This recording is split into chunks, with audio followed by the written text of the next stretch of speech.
નમસ્કાર મિત્રો, મારી યુટ્યુબ ચેનલમાં તમારું હાર્દિક સ્વાગત છે. આજે આપણે વાત કરવાના છીએ વૃદ્ધ કાકા સાથે બનેલી સત્ય ઘટના વિશે. મુંબઈથી અમદાવાદ આવતી એ શતાબ્દી એક્સપ્રેસ એની પૂરી રવાની ઉપર દોડી રહી હતી. પ્રવાસીઓ રાત્રિ ભોજનની પ્રતીક્ષામાં આમ તેમ જોઈ રહ્યા હતા. એમાં એક અધીરા પ્રવાસીએ સામેની બર્થ ઉપર બેઠેલા એક જાજરમાન વૃદ્ધને પૂછ્યું, કાકા કેટલા વાગ્યા? બીજી વાર જો સમય પૂછીશ તો તારા 12 વગાડી દઈશ. કાંડા ઉપર ઘડિયાળ બાંધવાની ટેવ પાડતા તારા પિતાશ્રીનું શું જાય છે? કાકાએ અપેક્ષા બહારનો ઉત્તર આપ્યો. પૂછનાર રાતો પીળો થઈ ગયો, પણ કાકાની ઉંમર, એમના કિંમતી વસ્ત્રો અને રૂઆબદાર વ્યક્તિત્વ જોઈને એ અંજાઈ ગયો. એણે જિંદગીમાં ક્યારેય કોઈને સમય જ પૂછવાની બાધા લઈ લીધી.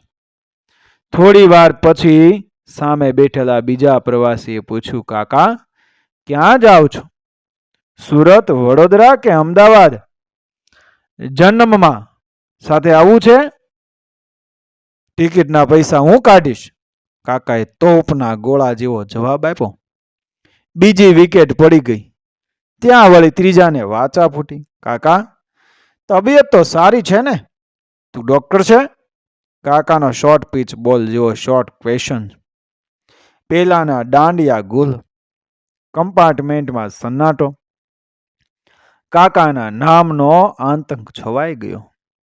બધા એકબીજાની સામે જોઈને ઈશારા કરી રહ્યા. આવું કેમ? કોઈ માણસ વિના કારણે આટલો કડવો બની શકે ખરો? એ પણ આ ઉંમરે? 77 કરતાંય વધુ ઉંમરનો લાગતો પુરુષ તો લાગણી ભૂખ્યો બની જાય. એને બદલે આ માણસ કાકો મટીને કરવત કેમ બની ગયો? ટ્રેન દોડતી રહી. બીજા પ્રવાસીઓ આપસમાં વાતો કરતા રહ્યા. આખરે પેલા કાકા પણ એમાં જોડાયા. જીવતો માણસ એ છેવટે ક્યાં લગી જળ બનીને બેસી રહી શકે? જેના મૂળ હજી સુકાયા નથી અને ધરતીમાંથી જીવનરસ ખેંચી રહ્યા છે. એવું વૃક્ષ ભલે ને ગમે તેટલું શુષ્ક, ખખડધજ અને પર્ણવિહીન બની જાય, પણ આખરે ભીતરની ભીનાશને ક્યાં સુધી છુપાવી શકે? ધીમે ધીમે વૃદ્ધે પોતાની જીવન મંજુષાનું ઢાંકણું ઉઘાડી નાખ્યું. અનિરુદ્ધભાઈની ઉંમર અત્યારે 76 વર્ષની, પણ એક સમયે તે 25ના હતા. ખૂબ જ સોહામણા હતા. ખંડેર જો આવો આકર્ષક હોય તો ઇમારત કેવી હશે? તેજસ્વી કારકિર્દી અને તીવ્ર બુદ્ધિમતા. સરકારી ઇન્ટરવ્યુમાં પ્રથમ ધડાકે જ ક્લાસ 1 કક્ષાની નોકરીમાં પસંદ થઈ ગયા. પત્નીનું નામ મંદાકિની. એ પણ એટલી જ ખૂબસૂરત, લીલા ઝાડને વળગેલી નમણી વેલ જેવી. કાકા તમે વાત કરો છો એ સાંભળીને અમને તો ઈર્ષ્યા થઈ આવે છે. બાજુમાં બેઠેલી એક કોલેજિયન યુવતીએ ટહુકો પુરાવ્યો. ઈર્ષ્યા તો એ વખતે અમને જાણતા તમામને થઈ આવતી હતી. મુંબઈના એ જમાનાના એલિટ સમાજના અમારી જોડી અનુમંદાના નામથી પ્રખ્યાત બની ચૂકી હતી. હું ખૂબ સારું કમાતો હતો અને મારી મંદા બહુ યોગ્ય રીતે નાણાં બચાવી જાણતી હતી. એની કરકસરનો જ એ પ્રતાપ કે 15 વર્ષના સંસાર પછી એ અમે વાલકેશ્વર વિસ્તારમાં અમારી માલિકીનો એક સ્વતંત્ર બંગલો ખરીદી શક્યા. અનુભાઈની વાત સાંભળીને કમ્પાર્ટમેન્ટમાં બેઠેલા પ્રવાસીઓમાંથી અડધા તો પોતાની આંગળીઓના વેઢા ગણવા માંડ્યા. આ બંગલો આજે કેટલી કિંમતનો થતો હશે? મુંબઈના સાધારણ વિસ્તારના સામાન્ય ફ્લેટની એ કિંમત પણ અત્યારે 1 થી 1.5 કરોડ જેટલી થઈ જતી હોય તો વાલકેશ્વર જેવા સુખી, સંસ્કારી અને વૈભવી વિસ્તારમાં સ્વતંત્ર બંગલો એટલે શું કહેવાય? મને 3 જ શોખ હતા. એક સારું ભોજન જમવાનો અને બીજો સારા કપડાં પહેરવાનો. અનુભાઈ 2 શોખ આગળ એ અટકી ગયા. કમ્પાર્ટમેન્ટ કાન ઊંચા કરીને સાંભળી રહ્યો હતો. છેવટે એક યુવતીની ધીરજ ખૂટી. એ પૂછી બેઠી, અને ત્રીજો શોખ? તારી કાકીને પ્રેમ કરવાનો. અનુભાઈ એવી રોમેન્ટિક અદામાં વાક્ય ઉચ્ચાર્યું કે પોતે જ 76માંથી 26ના થઈ ગયા. પેલી યુવતી વગર પરણે એ મંદાકિની બની ગઈ. અનુભાઈ અને મંદાબેનના ગાઢ પ્રેમના આંબા ઉપર 3 વર્ષના અંતરે 3 કેરીઓ બેઠી. એક પછી એક 3 દીકરીઓ જન્મી. કાકા, 3 દીકરીઓ શા માટે તમે જન્મવા દીધી? દીકરાની લાલચમાં? એક સ્ત્રીએ ટોણો મારતી હોય એમ પૂછ્યું. ના, અમારે મન દીકરો કે દીકરી વચ્ચે કોઈ ભેદભાવ ન હતો. અને એ વખતે બેબસનો જમાનો પણ ક્યાં હતો? અમે લગ્નની પહેલી રાતથી જ નક્કી કર્યું હતું કે અમારા 3 બાળકો હશે. એક મંદાને રમવા માટે, બીજું મારે રમવા માટે, અને ત્રીજું એ બેવને રમવા માટે. અનુભાઈની આ 3 વાળી થીરી ડબ્બામાં બધાને મોજ કરાવી રહી હતી. એવી જ મોજ એ અનુભાઈને જીવનમાં આવી રહી હતી. 3 દીકરીઓને એમણે લાડકોડથી ઉછેરી, ખૂબ સારું ભણાવી, સુખી ઘર અને સારો વર શોધીને એક પછી એક 3ને પરણાવી દીધી. બધું બરાબર ચાલી રહ્યું હતું.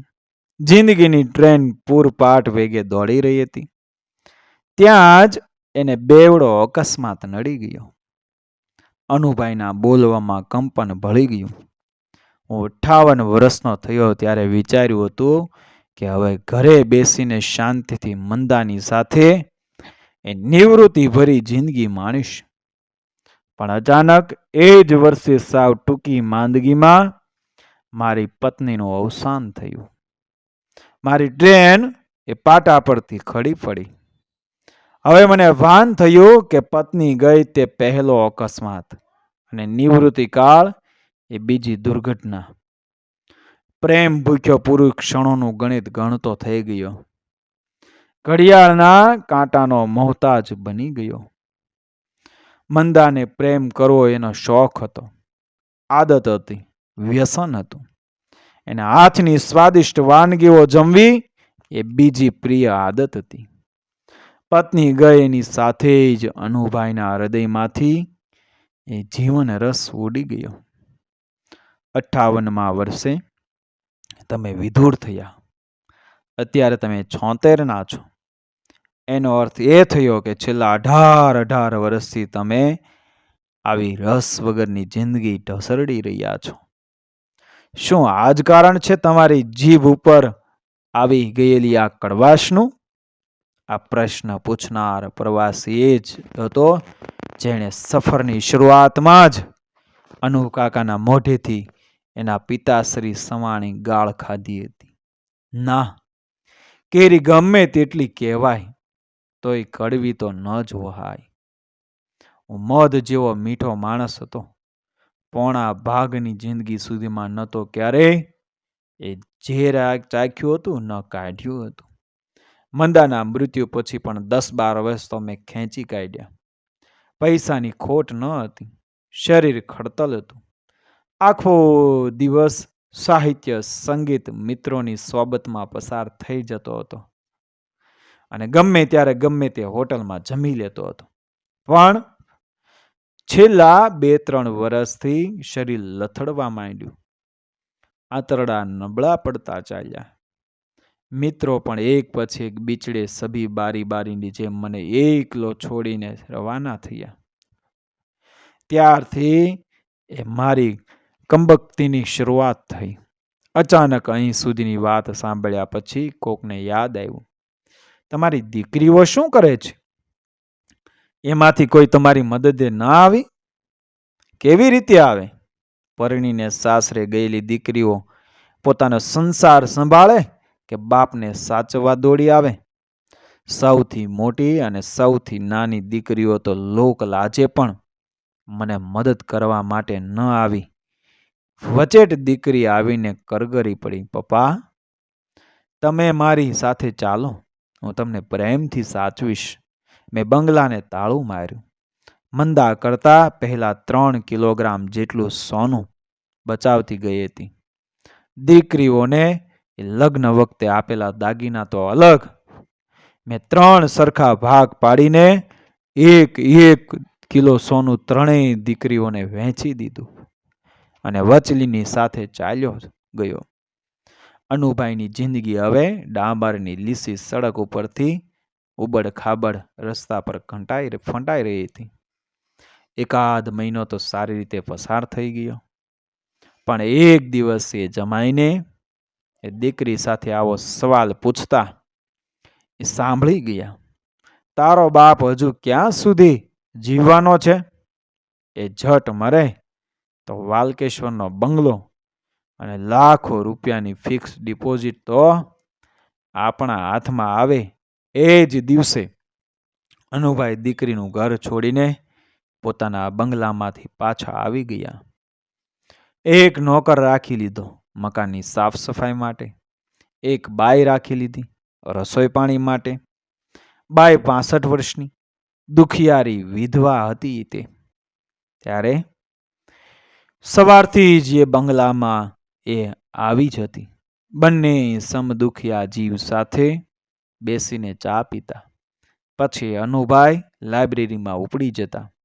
બપોરે પાછા આવીને બંને જણા એ ભોજન લેતા. સાંજની રસોઈ જમાડીને પણ પેલી વૃદ્ધા એના ઘરે ચાલી જતી. આ રીતે પણ મારી જિંદગીના એ અંતિમ વર્ષો પસાર થઈ ગયા હોત, પણ મારા જમાઈઓને પેટમાં તેલ રેડાયું. એક દિવસે 3 જાલિમો ભેગા થઈને મારા બંગલે આવ્યા. મારી સાથે એ ઝઘડવા લાગ્યા. તમને શરમ નથી આવતી? આ ઉંમરે ઘરમાં રખાતને નાખતા? અરે લાવી જ હતી તો કઈ જુવાન બાઈને એ લાવી હતી ને. આ ડોશીમાં તમે શું જોઈ ગયા?